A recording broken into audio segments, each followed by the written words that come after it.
So guys, I am back from Japan. I've been back since Friday, Thursday? Yeah, I'm not really sure anymore. I can tell you one thing, jet lag sucks. I can tell you another thing times two is that going on vacation during the release of an iPhone, I get a lot of FOMO.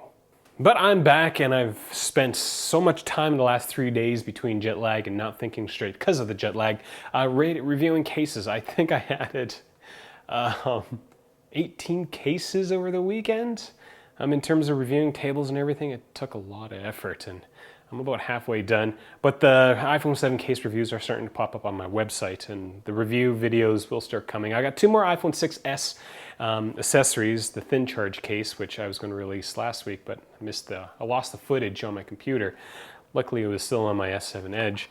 As well as the snow lizard, but iPhone 7 stuff is coming. And I guess for this video, it is iPhone 7 based because I'm gonna say these 2 cases are the most common types of cases that I saw during my vacation in Japan. Now, the first one is a flap case. It's not a wallet case, it's a flap case. And the second one is this kind of contoured thing that fits your hand. And these 2 things, the flap cases, surprisingly, like 30 to 40% of the cases that I saw, like on the subway, basically anywhere, was a flap case. And it was not a wallet case. People always had one card in their cases, and I'm guessing it was one of the bus passes, or the thing that beeps. Yeah, I'm pretty sure it was a RFID bus pass. But I was so surprised to see so many flip cover cases in Japan. I work in an office of like 50, 60 people. I've seen one and it was a full-on wallet case.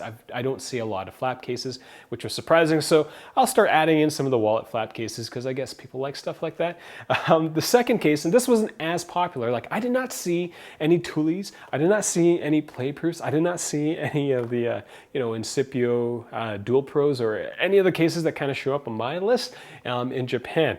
I saw this contoured one a lot and I initially was looking to buy a brand called iFace, but when I was starting to look for cases in Osaka, I couldn't find the iFaces. Instead, I had to come across Atama.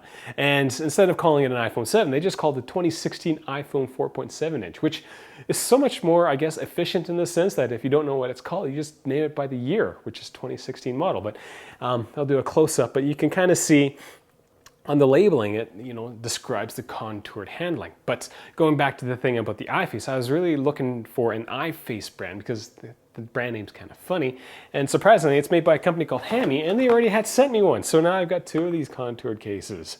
And if you're wondering what this part says, well, actually, let's go figure that out right now. Now here is a travel tip. In order to figure out what this part says, go download Google Translate and download, whatever language.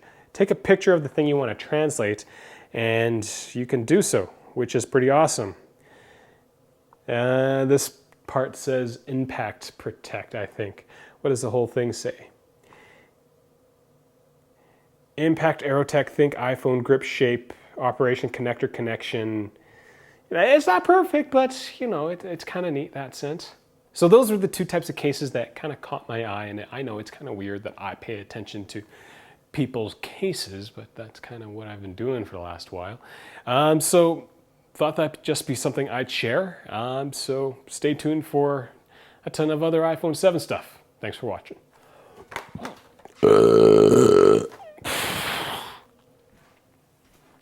Yeah, I know, that was gross.